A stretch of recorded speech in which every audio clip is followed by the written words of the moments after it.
Hi! In front of me is TCL 408, and today I would like to show you how you can turn on or off auto rotation.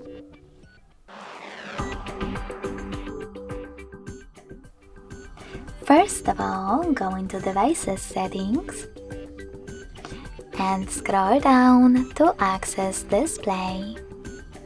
Following that, scroll all the way down and click on this switcher next to Auto Rotate Screen.